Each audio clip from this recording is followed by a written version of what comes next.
Welcome to the new session for the kinematics. Now we will discuss some of the problems in the kinematics. I will share the screen.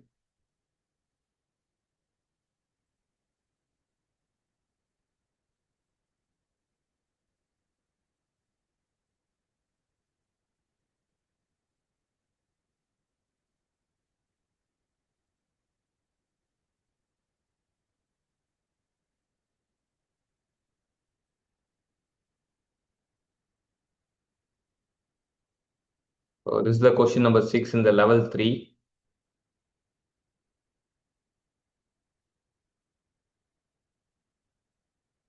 So what is the question?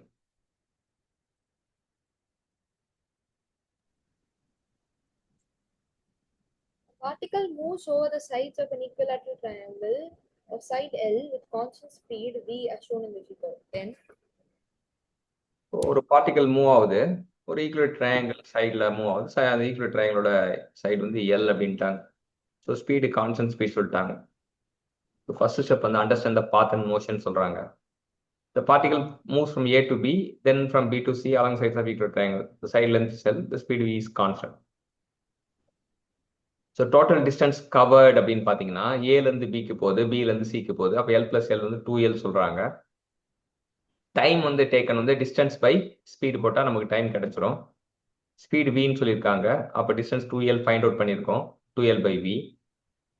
So calculate the magnitude of average velocity வந்து பார்த்தீங்கன்னா average velocity is total displacement divide by the total time. So இங்கே வந்து displacement coming to the picture.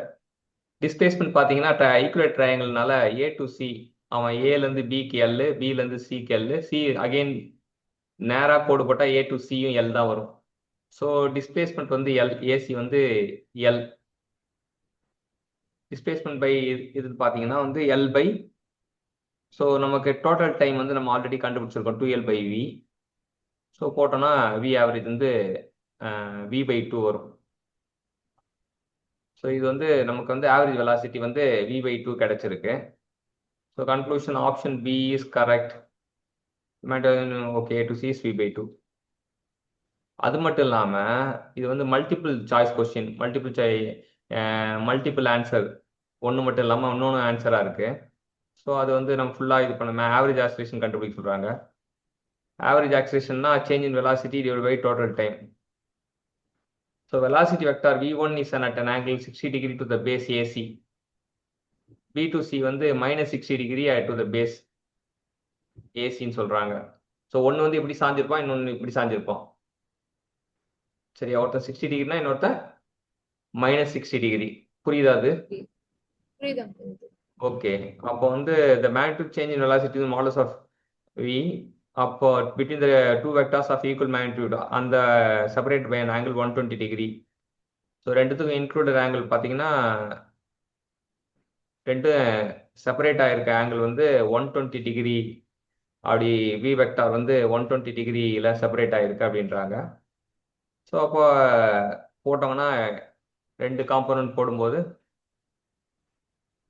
We square plus V square minus A square plus B square minus 2AB cos தீட்டான்னு ஒரு formula resultant component போடும்போது. So ஏவும் velocity vector V தான், பியும் velocity vector V தான். ரெண்டு பேரும் சப்ஸ்டிட் பண்ணுறது காஸ் 150க்கு வந்து -12 வரும். So √3v square that is equal to √3v. இது சேஞ்ச் இன் இந்த மாடல்ஸ் ஆஃப் வெலாசிட்டி வெக்டார் தான் கண்டுபிடிச்சிருக்கோம். டைம் வந்து 2L by V-னால, ஸோ இந்த v இது √3 டைம்ஸ் ஆஃப் v-னால √3v ஸ்கொயர் பை 2L அப்படின்றானுங்க. ஸோ ஆக்சிலேஷன் கண்டுபிடிக்கிறது ஒரு இது, வெலாசிட்டி கண்டுபிடிக்கிறது ஒரு இது. இது சூப்பரான ப்ராப்ளம். ஆக்சுவலாக ஆவரேஜ் வெலாசிட்டியும் ஆவரேஜ் ஆக்சிலேஷனும் இந்த ஒரு ப்ராப்ளம் போட்டாலே வந்து டிவிஷன் வந்துடும். ஆவரேஜ் வெலாசிட்டி ரிலவெண்ட்டா, ஆவரேஜ் ஆக்சிலேஷன் ரிலவெண்ட்டா, இந்த ஒரு ப்ராப்ளம் போட்டாலே அந்த கான்செப்டை ரீகால் பண்ணிடலாம். ஸோ என்ன புரிஞ்சுது? ஸ்டெப் பை ஸ்டெப்பாக டீக்ளட்டர் பண்ணலாமா? ஸோ ஃபர்ஸ்ட் என்ன சொல்றாங்க? அதாவது understand the path and the motion. அதாவது particle moves from A to B அப்புறம் B to C along the sides of the equilateral triangle. இந்த equilateral triangle சைடு லென்த் வந்து L. அது என்ன ஸ்பீட்ல அந்த பார்ட்டிகல் போகணும்னா ஒரு கான்ஸ்டன்ட் ஸ்பீட், அது V ன்னு எடுத்துக்கிறாங்க. அப்புறம் டோட்டல் டைம் டேக்கன் வந்து L சைடு ஏபி அண்ட் இன்னொரு L சைடு பிசி. ஏன்னா சைடு ஏபி பிசிக்கு தான் போகுது. அப்போ 2L நம்ம ஆட் பண்ணிக்கிறோம். டைம் எவ்வளோ எடுத்துக்குதுன்னா total displacement by speed, I mean total distance by speed. அப்போ 2L by v சொல்றாங்க. So magnitude of average velocity கேட்க போது total displacement divided by total time.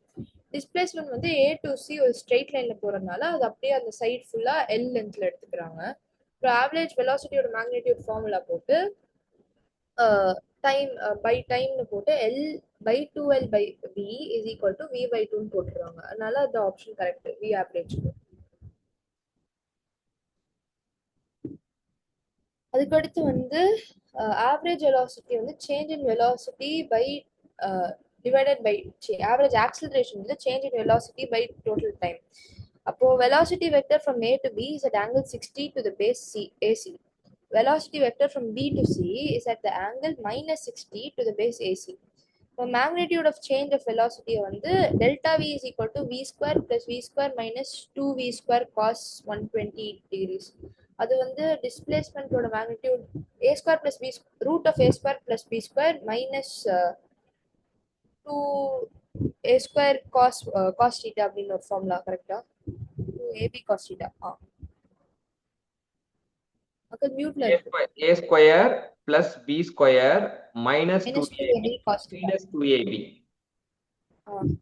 Minus 2AB cos theta. இந்த ஃபார்முலால போட்டு அப்புறம் ஆன்சர் டெல்டா வி என்னன்னு கண்டுபிடிக்கிறாங்கன்னா root of 3V கண்டுபிடிக்கிறாங்க. Average ஆக்சிலரேஷனோட magnitude போடணும்னா அது டெல்டா வி பை டீன்னு போட்டு √3V by 2L by Vன்னு போட்டா √3 by 2V ஸ்கொயர் அப்படின்ட்டு வந்துருது. V ஸ்கொயர் by L அப்படின்னு வந்துருது.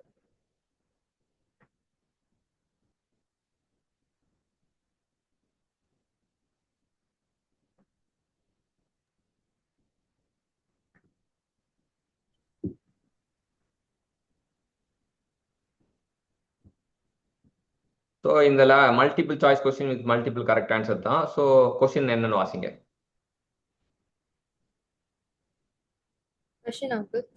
கொஸ்டின் நம்பர் வந்து 7 in level 3. The displacement x of a particle depends on time t as x is equal to at square alpha t square minus beta t square t cube. So multiple choice question கேட்குறாங்க. இப்போ velocity ஆல் x டிஸ்பிளேஸ்மெண்ட்னா differentiate பண்ணால் velocity கிடைக்கும். டிஃபரன் alpha t square டிஃபரன் 2 alpha t 3 beta t square acceleration இன்னொரு differentiate பண்ணணும் 2 alpha minus 6 beta t. So சிம்பிளாக ஒரு ஃபங்க்ஷன் ஆஃப் டைமில் கொடுத்துருக்காங்க டிஸ்பிளேஸ்மெண்ட்டு. அப்போ வெலாசிட்டி கண்டுபிடிச்சிடலாம், அப்புறம் ஆக்சிலேஷன் கண்டுபிடிச்சிடலாம். எவல்யூஷன் ஸ்டேட்மெண்ட் வந்து returning to the starting point. Statement ஏவை வந்து எவல்யூட் பண்ணுறதுக்கு ஸ்டேட்மெண்ட் ஏ என்னன்னு வரும், particle will return to it starting point after alpha by beta.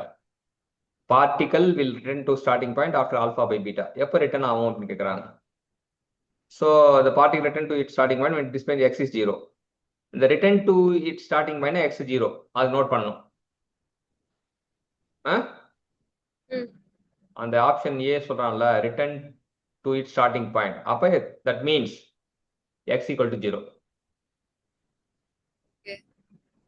சரியா? ஸோ x equal to 0 போடுறானுங்க. போட்டா என்ன கிடைக்குதுன்னா t equal to 0, t equal to alpha by beta. Statement A is correct. ஃபைனா? புரியுது. அடுத்தது option B. Option B the particle will come to rest after time 2 alpha by 3 beta. Particle come to rest after time. So particle come to rest na instantaneous velocity is 0. Return to its starting point na displacement 0 ma. Particle come to rest na velocity 0. Velocity 0 na வந்து t equal to 0, t equal to statement B is correct. Okay, மூணாவது statement பார்ப்போம். The initial velocity of particle was 0, but its inertia was not 0. Initial velocity particle 0. C. Initial velocity equal to 0 போட்டோம் substitute பண்ணோம்னா initial velocity 0 தான் வருது. Initial acceleration வந்து ஆனா 2 alpha வருது. சரியா? ஸோ அப்போ அதுவும் ஸ்டேட்மெண்ட் சி இஸ் கரெக்ட். வெலாசிட்டியில் t equal to 0 போட்டா அது இனிஷியல் வெலாசிட்டி. ஆக்சிலேஷன்ல t equal to 0 போட்டா அது பேர் initial acceleration. t equal to 0 displacement போட்டா அது initial displacement. To calculate initial value, we have to substitute t equal to 0. Okay. ஓகேவா? சரி, ஓகே. அடுத்தது next statement D. Acceleration particle at time வந்து alpha by 3 beta போட்டா 0 வரணுன்றான். Substitute பண்றானுங்க. Alpha by அப்போ 0 போட்டோன்னா வந்து t equal to alpha by 3 beta வருது. So alpha by statement is correct. So all the options are correct. சரியா? Okay. அவ்வளோதான்.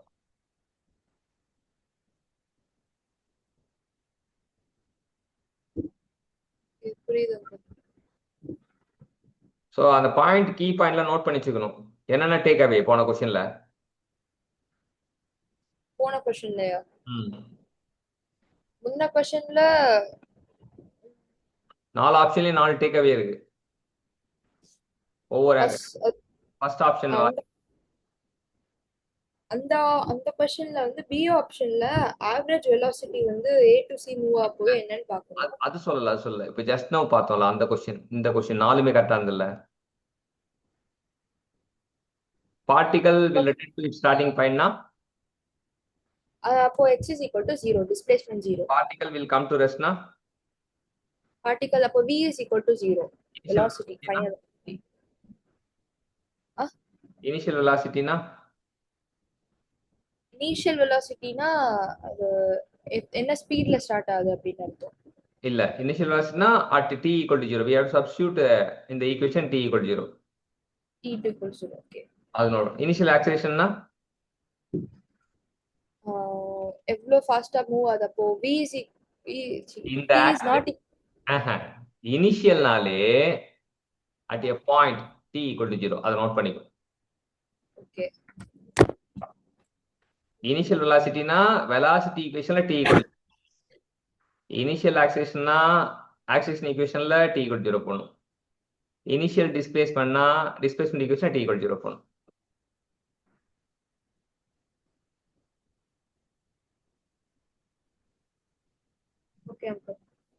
ஓகே. அவ்வளோதான். அந்த இது oxygen particle time alpha by beta T equal to alpha by beta போட்டு 3 beta போட்டால் oxygen 0 வரணும். So அது வந்து ஆக்சிஜன் வந்து 0 வச்சோன்னா நம்ம T equal to alpha by 3 beta வந்துடும்.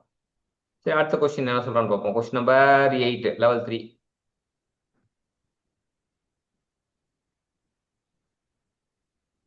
வாசிக்கணும். Ball is projected vertically upward from the point A with initial speed u. It passes through a fixed point P above A at two instants T1 and T2. T1 greater than T2 greater than T1. Let the height of P above A be h. Acceleration due to gravity is g downward. Select all correct statements. So okay, ஒன்று கொண்டு போக வேண்டாம். So கேள்வியை புரிஞ்சுப்போம். Ball projected vertically upward point A இருந்து initial velocity u, it passes through fixed point P above A at two instant T1 T2ல போறான். இந்த height of P above A hன்னு சொல்றாங்க. மற்றபடி அதை சொல்றானுங்க. So set of the equation of motion let the upward direction be positive. So நம்ம sense of direction நம்ம தான் decide பண்றோம். upward பாசிட்டிவ்னு சொல்றாங்க. Displacement equation of ball s equal to ut plus of at square. So against the gravity upward motion minus gt square வருது. h equal to ut minus of gt square. The ball is at fixed point h at two different times. So t1 லையும் அந்த fixed point போறோம், t2 லையும் fixed point போறோம். So அங்க வந்து h equal to ut plus of gt square minus of gt square போட்டாச்சு.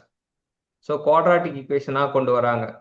எல்லாத்தையும் இந்த h வந்து இந்த of gt square இந்த பக்கம் கொண்டு வந்து எல்லாம் quadratic equation வந்து ஸோ கீழே டினாமினேட்டரை தூக்குறாங்க. Multiply throughout the equation. அப்போ நமக்கு ஈக்குவேஷன் கிடைக்குது மைனஸ் பி. இப்போ ரெண்டு இப்போ வந்து T1 T2 இப்போ இந்த குவாட்ராட்டிக் சொல்யூஷன் தான் T1 T2. சரியா? நம்ம T square minus 2u by G.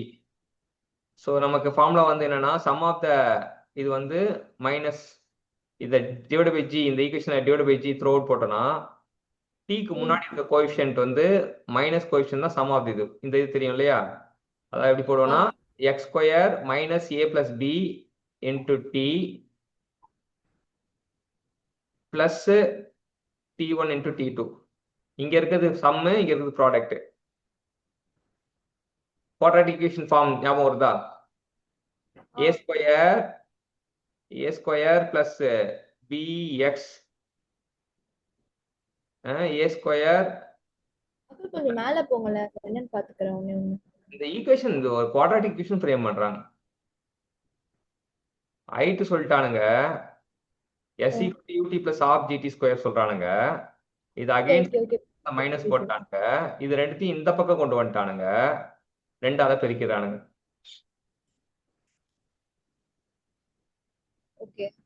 அப்ப நமக்கு குவாட்ராட்டிக் ஈக்குவேஷன் கிடைக்குது. அதாவது குவாட்ராட்டிக் ஈக்குவேஷன்ல இந்த ஜியை வந்து டிவைட் பை போட்டோம்னா இந்த டீக்கு முன்னாடி உள்ள கோஎஃபிஷியன்ட் வந்து sum of the two solutions. கரெக்டா? ரெண்டு, ஒரு சொல்யூஷன் T1 இன்னொரு சொல்யூஷன் T2னா அதோட சம்மு தான் டீயோட coefficient 2u/g. Quadratic equation remember ஆகுதா? புரியுது. புரியுதா? புரியலன்னா புரியலன்னு சொல்லு. புரியுது. அப்ப அங்க மைனஸ் ஆஃப் மைனஸ் போட்டா பிளஸ் ஆயிடும். சரியா? சோ 2u/g வருது. அப்ப T1/T2 equal to T1 plus T2 equal to 2u/g. Therefore u equal to g/2 T1 plus T2. So வந்து u வந்து therefore option A is correct. Okay. அதே போல product வந்து C/A. இந்த equation 2h/g. Product equal to 2h/g. Okay. So h equal to g/2 T1 T2. So option B. H equal to option B correct.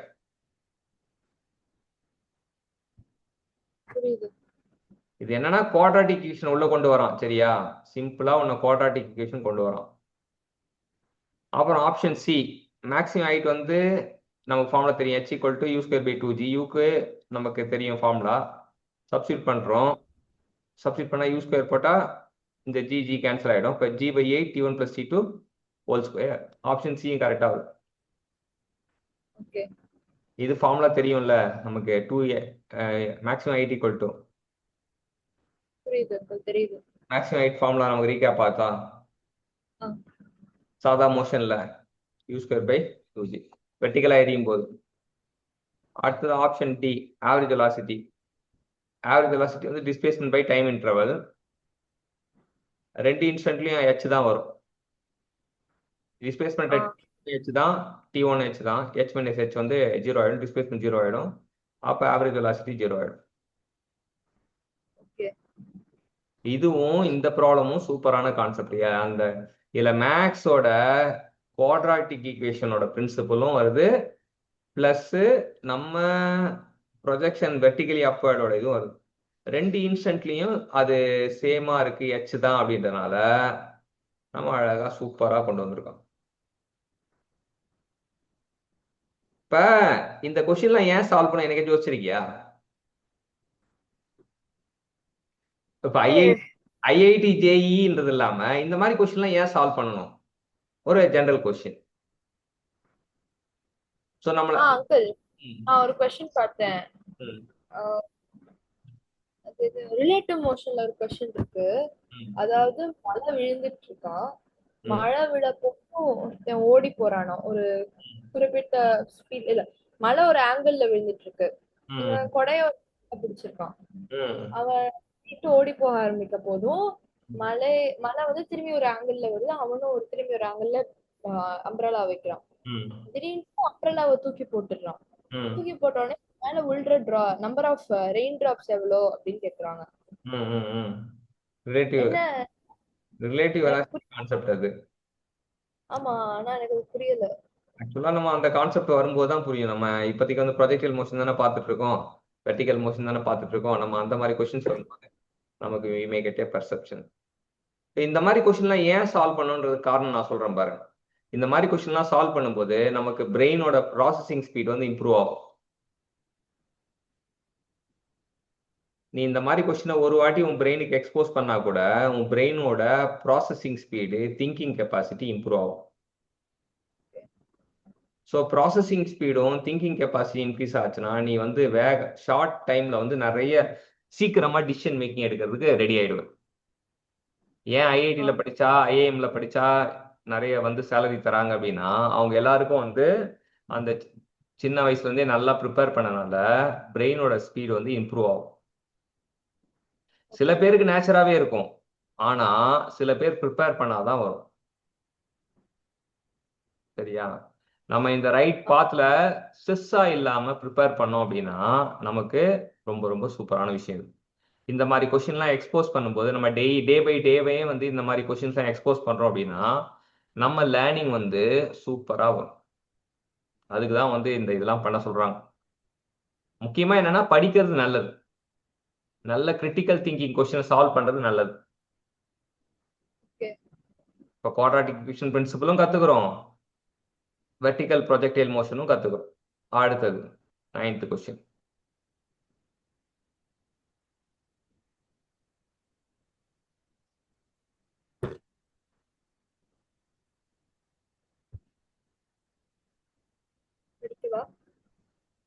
வரட்டும், question வந்துட்டோம், இப்போ வாசிங்க. Position time graphs for two children A and B returning from their school O to their homes P and Q respectively along straight line path are shown in the figure below. Choose the correct statement. So இப்போ இந்த question வந்து ஒரு practical application, day to day life application. 2 பேர் ஸ்கூலுக்கு போறானுங்க. School வந்து returning to their school from the school ஓ. 2 பேரும் ஒரே ஸ்கூல் தான் படிக்கிறாங்க. அந்த ஸ்கூல் பேர் என்னது? ஏதோ ஒரு ஸ்கூல். ஏதோ ஒரு ஸ்கூல்ல ஓ ஸ்கூல். ஸ்கூல் சரியா? வீடு, அவங்க வீடு. ஏவோட வீடு எது, பியோட வீடு எது? ஏவோட வீடு வந்து பி, பியோட வீடு வந்து கியூ. ஸோ சொல்லிட்டாங்க. So everything is distance of the school. The vertical axis represent the position. So position டைம்ல வந்து வெர்டிகல் ஆக்சிஸ் தான் பொசிஷன். பொசிஷன்னா டிஸ்டன்ஸ் கூட சொல்லலாம் ஃப்ரம் த ஸ்கூல். ஸ்கூல் வந்து ஆரிஜின்ல இருக்கு, ஓல இருக்கு. The home of the child A is at a position P, home of Q சொல்லிட்டாங்க. Looking at the graph பார்த்தாலே முடிவு பண்ணிடலாம். Please closer to the origin. ஆரிஜினுக்கு பக்கத்துல யாரு இருக்காங்களோ அவன் தான் closer. அப்போ OP lesson, அப்போ A leaves closer to the school, then B. Statement A is correct. கிராஃபை பார்த்தா படம் பார்த்து கதை சொல்றோம் பிசிஸ்ட். நீ உண்மையாலுமே பிசிஸ்டா மாறணும்னா படம் பார்த்தா கதை சொல்லணும். இப்போ என்ன கேட்குறாங்கன்னா ஓல இருந்து இவன் பி வீடு, இவன் கியூ வீடு அப்படின்னா ஓபி கம்மியா இருந்தா அப்போ வந்து ஏக்கு வந்து வீடு தூரம் வந்து கம்மியா இருக்கு. தீர்ப்பு வழங்கிட்டாங்க. ஸோ ஃபர்ஸ்ட் தீர்ப்பு வழங்கியாச்சு. தீர்ப்பு ஓகேவா? சொல்யூஷன் ஓகேவா? Okay. Second, horizontal axis represent the time. So second, A start from the school earlier than B. So horizontal axis T, child graph வந்து start at origin, meaning A start at moving at T equal to 0. Child B graph start at the point further to the right on the time of the axis, meaning start later time. B வந்து later time. So A start, A வந்து ஆரிஜின்ல start பண்றான், B வந்து கொஞ்சம் நேரம் கழிச்சு start பண்றான். அப்ப A start from the school earlier than B.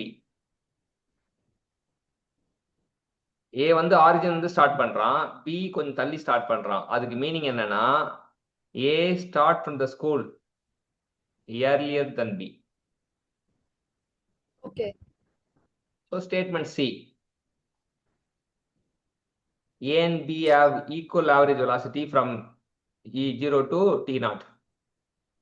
So average velocity is calculated total displacement by total time. Displacement of A வந்து OP, displacement of B வந்து OQ. So already OQ is clearly greater than OP. The displacement over the same time interval are different.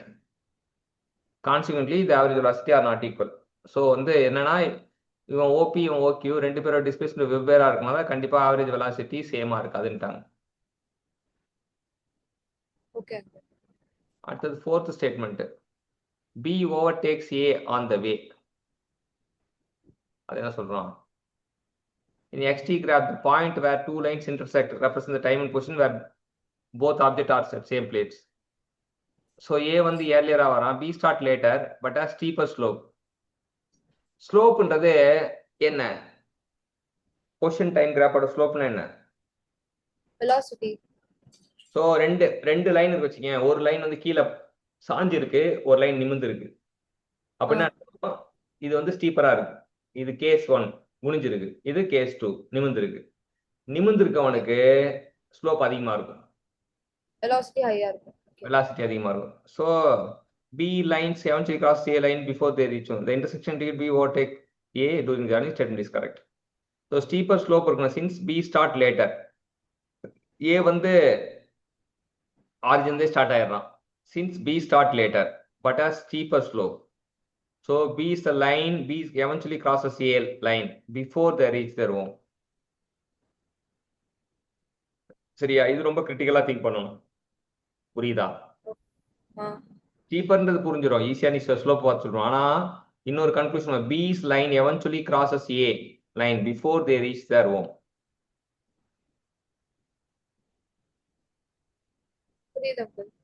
புரியுதா? This intersection indicate B overtakes A during the journey. Statement D is correct. So C மட்டும் தப்பு.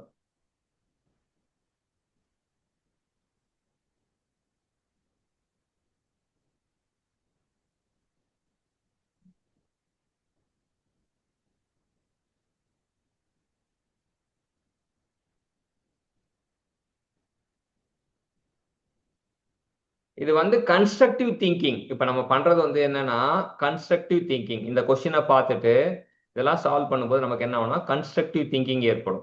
இந்த constructive திங்கிங்னால என்ன ஆகும்னா உங்களால எந்த மாதிரி problem தான் சால்வ் பண்ண முடியும்.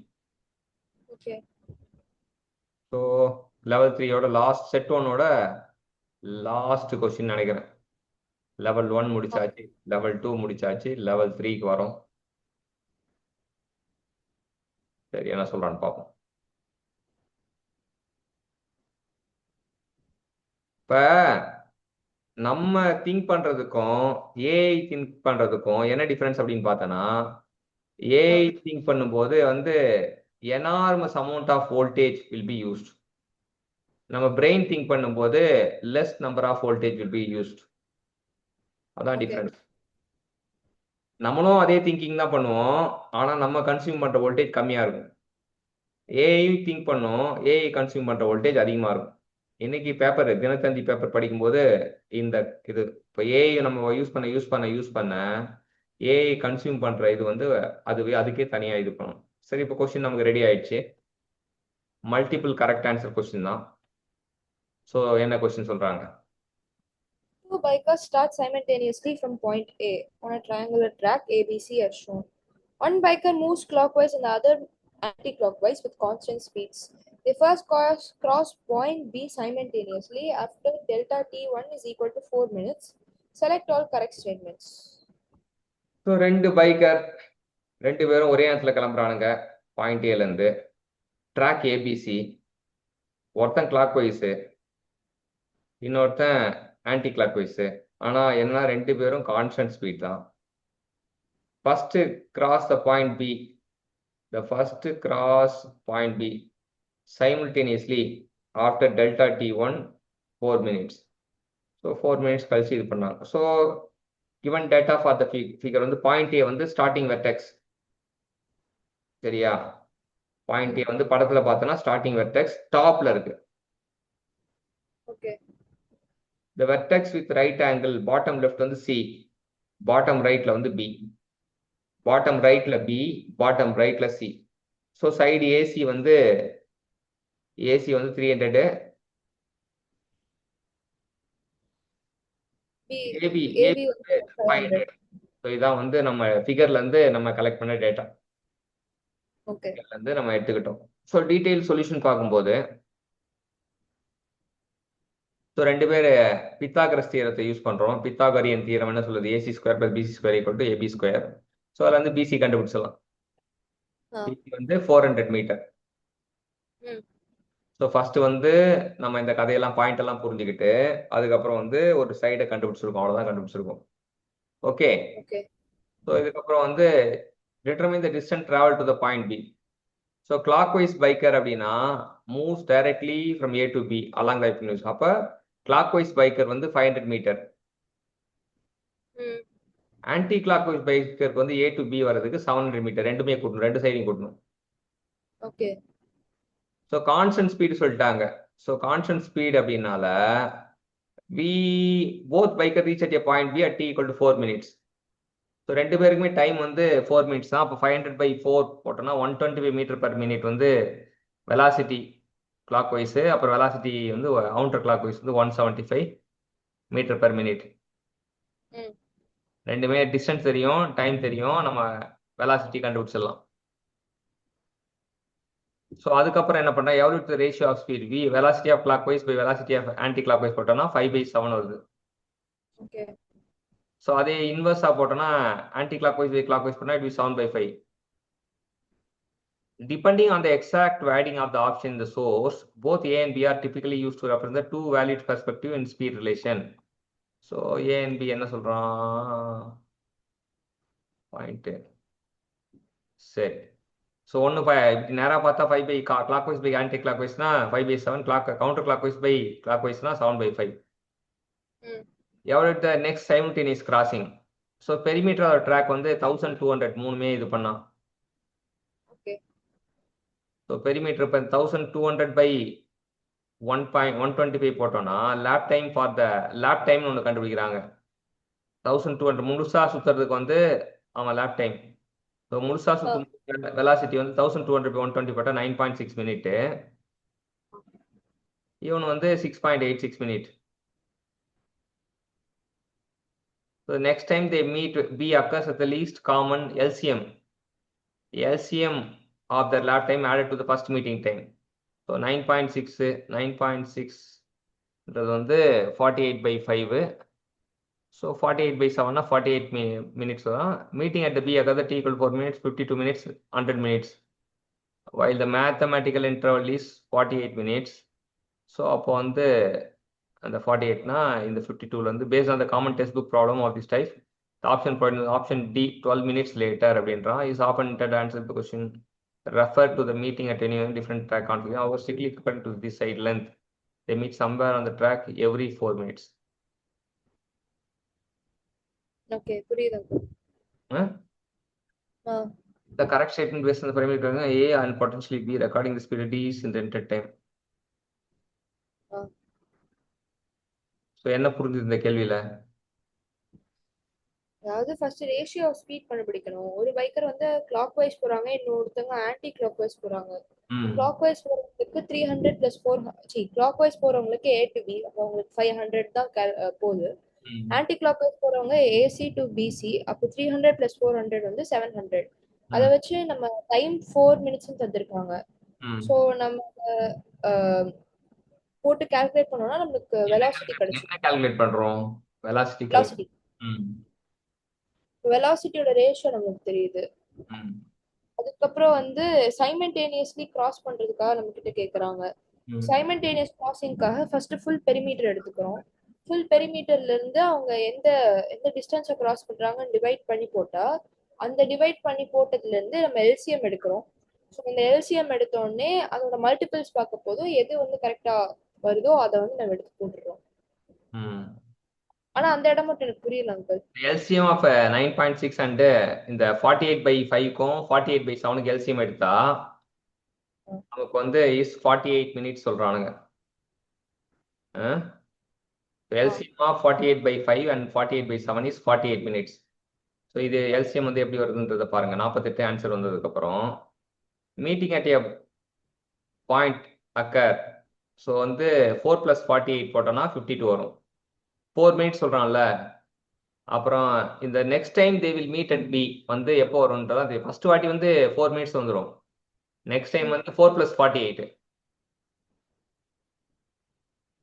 4 + 48 என்ன வரும்? 52 வருமா? புரியல. 52 52 + 48 100 100. So அப்போ வந்து while the mathematical interval is 48 minutes, based on the common textbook problems of this type, the option provided in the source, option D, 12 minutes later is often intended answer if the question referred to the meeting at any vertex, a different track or a different track configuration. So on the strictly according to this sideline, they meet somewhere on the track on every 4 minutes. So every 4 minutes வரும்போது so நமக்கு என்னன்னா இந்த 1200 by 125 இந்த 125 கண்டுபிடிச்சிருக்கோம்ல ரெண்டுத்தையும் கூட்டினா 1200 125 + 175 போட்டால் 300 வரும் 4 வரும். ஸோ ஸ்டேட்மெண்ட் வேலிடேட் பண்ணுறாமா அவ்வளோதான் இதில் இது பண்ணுறான். ஸோ இந்த லெவல் செட் 1ல ஆல் த 3 கொஷின்ஸ் 10 + 10 + 10 30 கொஷின்ஸும் பார்த்துட்டோம். சரியா? ஒவ்வொரு கொஷினும் இண்டிவிஜுவலாகவே பார்த்துருக்கோம். ஆனால் இந்த இண்டிவிஜுவல் கொஷினை பார்க்கும்போது நமக்கு கரெக்டாக இன்னும் கொஞ்சம் பெட்டர் கிளாரிட்டி வரணும். நீ இந்த 30 கொஷினும் வந்து சால்வ் பண்ணி அதில் என்ன எசன்ஸ் எடுக்கிறியோ அதுதான் உன்னோட திங்கிங் கெப்பாசிட்டி. சரியா? ஸோ அதில் டவுட் இருந்தால் அது என்ன ஏதுன்னு பார்க்கலாம். இப்போ நான் அந்த கொஷின்ஸ்லாம் நம்ம சால்வ் பண்ணிட்டேன். சால்வ் பண்ணிட்டீங்க. இப்போ நம்ம அடுத்தது செட் 2க்கு இன்னொரு செட்டு இதுக்கு போடும். எனக்கு டியூஸ்டே வந்து நியூட்டன்ஸ் லாஸ் ஆஃப் மோஷன் இருக்கு டெஸ்ட். அத பிடிஎஃப் எனக்கு அனுப்பிச்சு விட்டுருங்க. ஓகே. பேசாம நான் ஸ்கூல் மெட்டீரியல் அனுப்பிச்சு விட்றப்பல டிசி பாண்டே எடுத்து அனுப்பிச்சு விட்றவா? எது வேணா அனுப்பலாம், ஒன்றும் பிரச்சனை கிடையாது. ஸ்கூல் மெட்டீரியலும் பார்த்தாலும் நம்ம பார்த்துக்கலாம், டிசி பாண்டேவும் பார்த்தாலும் பார்த்துக்கலாம். சரியா? ஸோ இந்த மீட்டிங் வந்து முடிய போகுது, என் டைமுக்கு வந்துடுச்சு. ஸோ 10 மினிட்ஸில் அகெயின் வந்து நம்ம ஜாயின் பண்ணிக்கலாம். Okay. Thank you. All the best. Thank you.